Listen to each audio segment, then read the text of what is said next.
Hello! What's happening, everybody? It's The Shaun Show, episode 24. We're back. Ready to do some picks. Ready to do some bets. The Shaun Show. It's the greatest show. Alright, let's get to this fairly quickly today on the agenda. As you can see, we have our plug. Always do the plug. I did miss the show yesterday. It's my first week back at work, so I'm just trying to figure all of that out. But anyway, today we'll get this show done and dusted fairly quickly. We won't go through every bet individually because not every pick actually matters. We're starting to get into the second half of the season and we're going to look at some meaningful football, so we're going to get into that. Boom. Let's get straight into it. Alright. First game, we got Chiefs-Panthers. As you can see on the side, we've got the fixtures. I do have some games up, just the important ones. So we're picking Chiefs here. This game does not matter at all. Panthers not making playoffs. It's going to take a lot for the Chiefs to not make playoffs. So we're just going to go ahead and pick the Chiefs right there. I don't have my weather page up today. I'm a little unprepared, so I can't tell you what the weather's going to be like in these games. Now, for the first slightly meaningful game of football, I've got the Vikings versus the Bears. I am going to pick the Vikings. The Bears did just miss a win last week against the Packers with a blocked field goal. The Minnesota Vikings are objectively stronger than the Packers, so let's have a look at their depth chart so far right now. Everybody's looking fairly healthy. No massive names are out on the Vikings side. On the the Bears are looking slightly beat up on the offense. Yeah, I'm going to double down, and I am going with the Vikings here. It's meaningful football for both teams. Vikings are trying to take the NFC North, and Bears are in the playoff hunt. So this will be an interesting one to watch. It is going to be a divisional, so chance of it being a low-scoring match, but I kind of just feel the Bears are going to get slapped. All right. Next up, we do have Texans versus the Titans. I think I've got this one up as a meaningful football game. I do. Now, the Titans, right now, they are not really in a position to do much except for play the upsetty poo. Let's go and have a look at the standings at the moment, because this one, again, is a divisional. So Houston's trying to hold on to the AFC South right now. They don't want to lose this game. I don't have the history of these teams' matchups either, so we're kind of just running on fumes. Let's have a look at the team health. Traylon Burks is still out for the Titans. Offensive line is looking kind of beat up. Oof, not nice, not nice. Houston has been slightly rolling. Stephon Diggs is going to be out for the whole season with his ACL. Nico Collins is back with Tank Dell. I'm going to take the Texans here. As you can see, 99% of people have also taken the Texans. Again, this is divisional. Don't be surprised if the Tennessee Titans keep this one close or even take the whole game. Alright, moving on. What do we got? We got Lions versus the Colts. I do not have this one up as meaningful football because it kind of isn't. Colts are going to get shit on here, even though they are at home, even though they did win against the Jets last week. This Lions team is just going to try and embarrass here, so I wouldn't be surprised if maybe making a 20 handicap in favor of the Lions cashes out this week. Would not be surprised. Last week, what did they win? Like 52-6? Sheesh. Yeah, Colts are going to get absolutely slapped. Not meaningful at all. Okay, Lions going in there and you're going to take the dub. Next, we've got the Patriots versus the Dolphins. This one I've got as meaningful football because the Dolphins still have a chance if they continue to win out. New England Patriots, obviously, with 8 losses already within the season, it's not going to be very likely that they'll take it to the playoffs. And even though Miami does only have one more win, they can still do it. They can still do it. If we look at the conference over here in the AFC, they are currently 9th, but the 7th seed, the final spot in the playoffs, so we're to end today, does have one less loss than them, so there's a good chance for them to stay in contention. Where is this game? Let's look at the health of these teams. It is in Miami. Alright, depth chart for them, depth chart for them.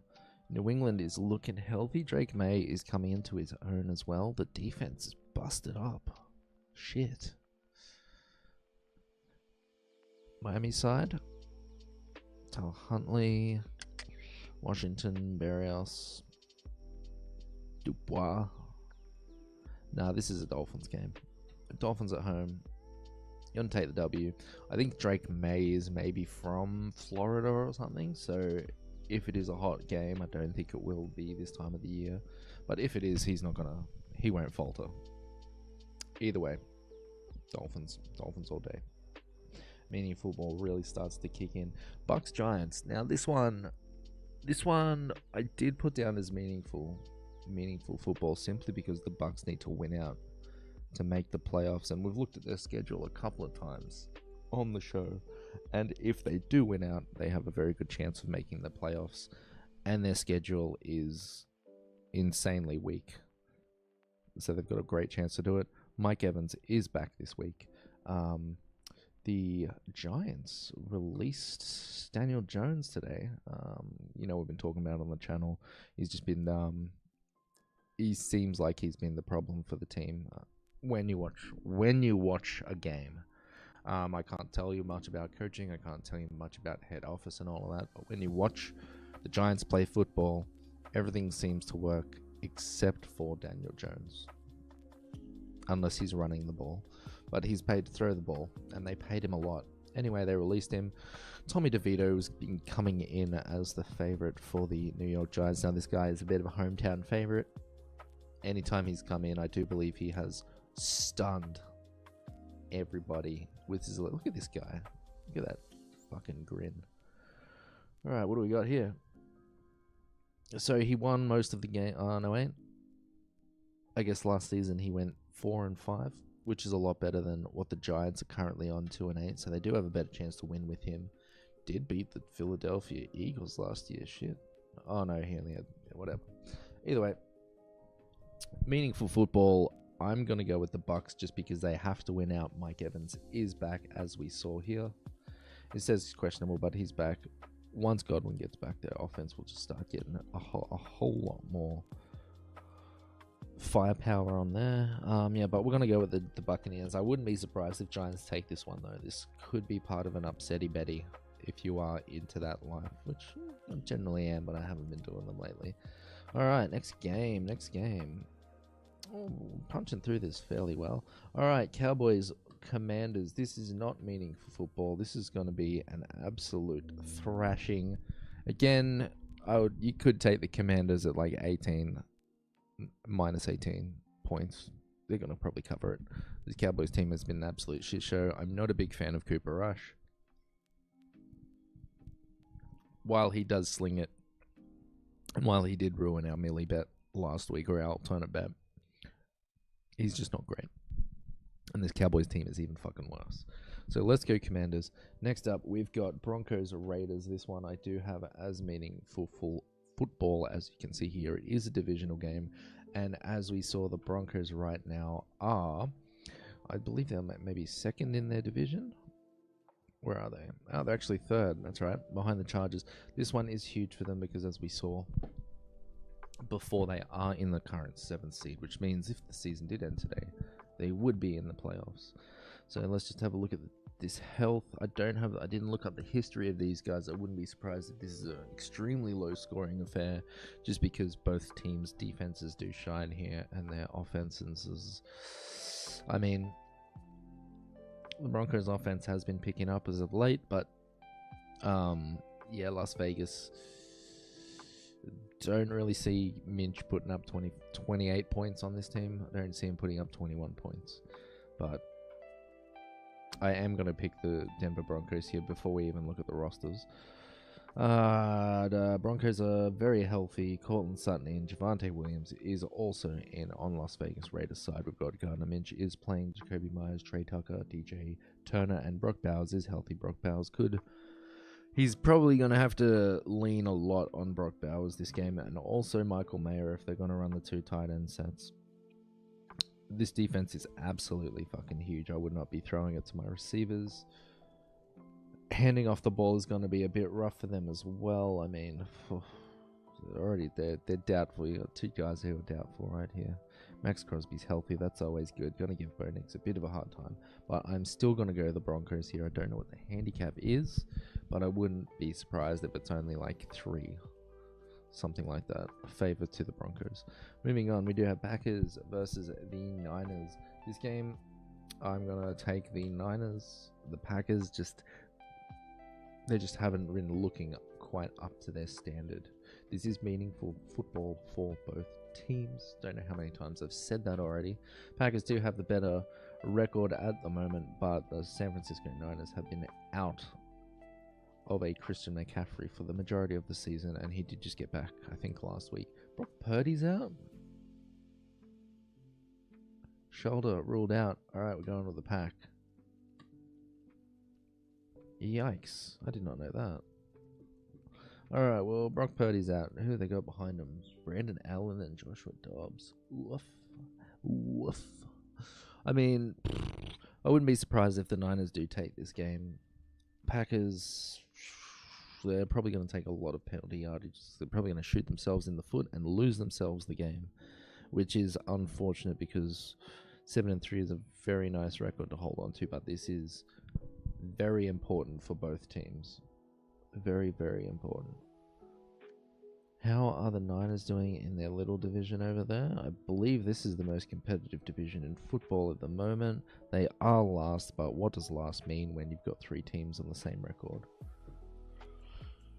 I'm going to hold it down, take the Packers. Don't be surprised if the Niners take it. With the Shanahan system, the quarterback really only needs to facilitate to the playmakers. He doesn't need to make any huge plays or anything. Brock Purdy has been balling this season, though. He has been doing a lot. Watch this. Go back and watch some of his games. He does a whole lot more than he gets credit for. Next up, we do have the Cardinals going into Seattle. Now, this one is massively meaningful football because it is the same division as the Niners, 5-5 and 6-4. Anything could happen right here in this division. I think maybe this whole division right now goes to playoffs.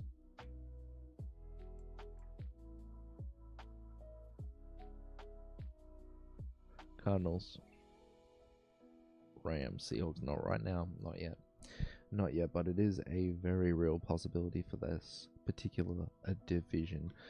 Who do we have here in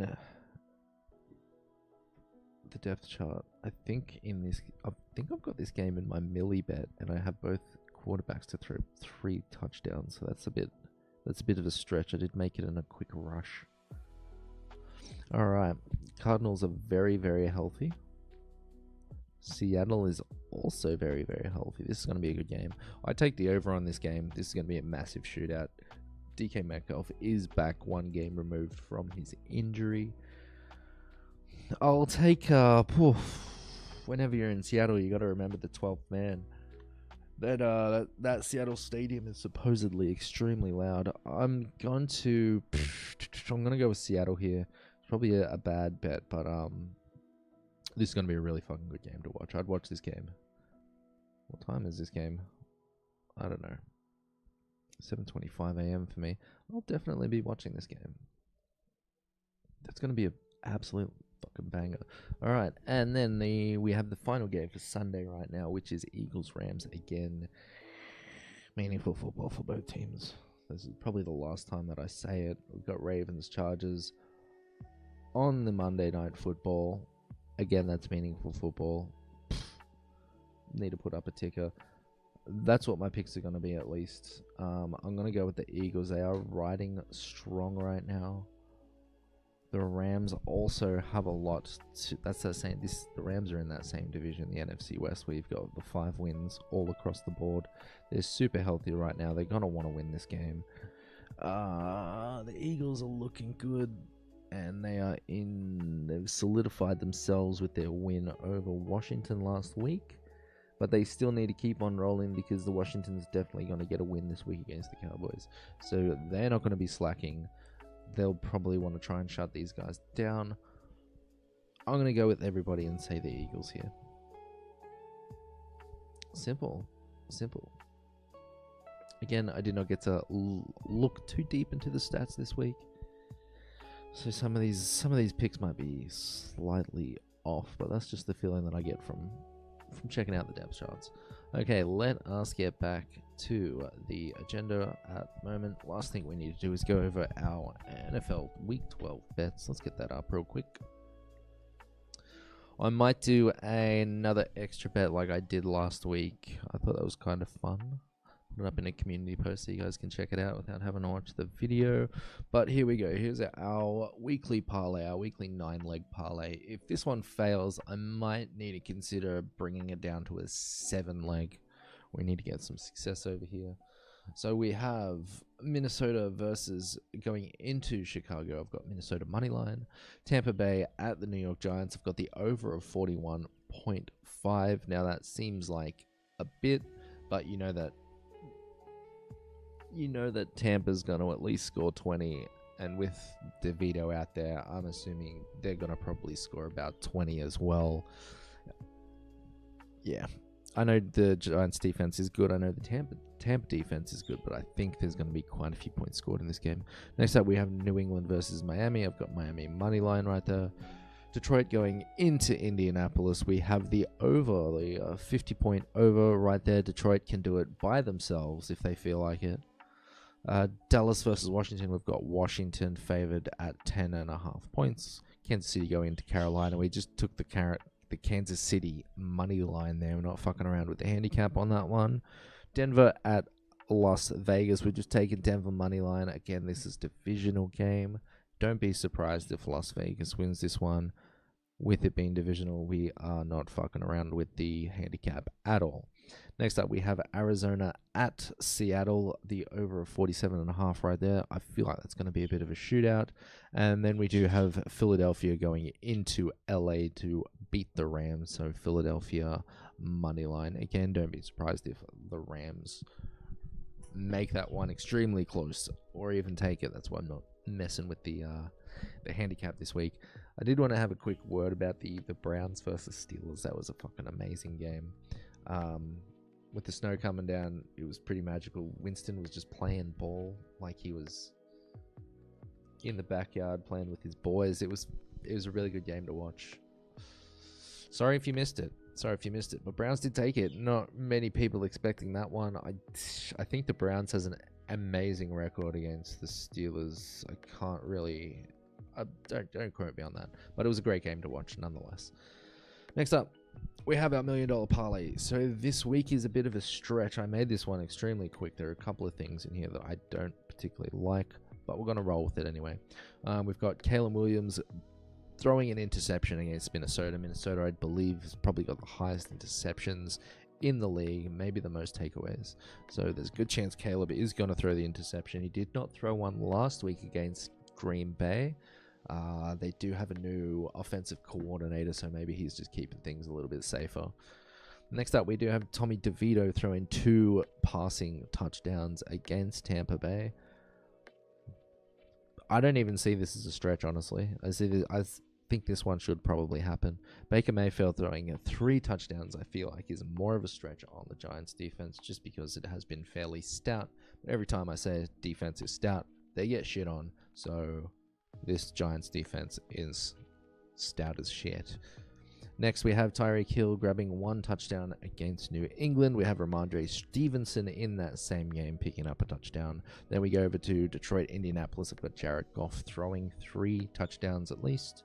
We've got, in the Dallas-Washington game, Brian Robinson Jr. picking up 2+ touchdowns. Dallas has a fairly good passing defense in terms of how many points they've taken through the air.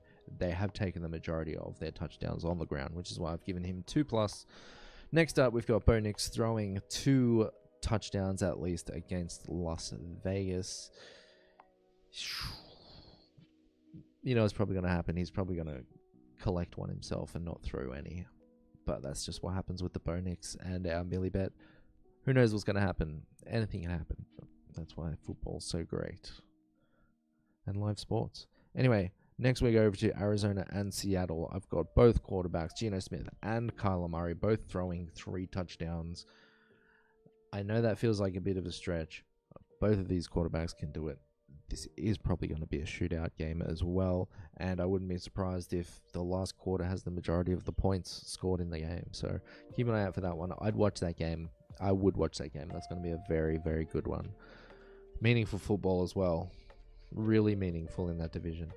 Next up, we've got Saquon Barkley to close it out and grab one touchdown against the Los Angeles Rams. Again, please keep an eye out on the YouTube. I'll put up an extra betty, and then we'll go over the results on Monday after the games. Apologies for not doing the show for a lot of this week. It has been a big change. I did get up to watch the games this week, and as you guys know, being in Australia, the games are at like 4 in the morning, so I was kind of wrecked by the time I wanted to do the show, but we'll power on this week and we'll get through it, and we'll bring you the show at the proper time. But that was ep24, everybody. Have a great weekend. Enjoy the games. Stay safe. I'll see you on Monday, and peace out.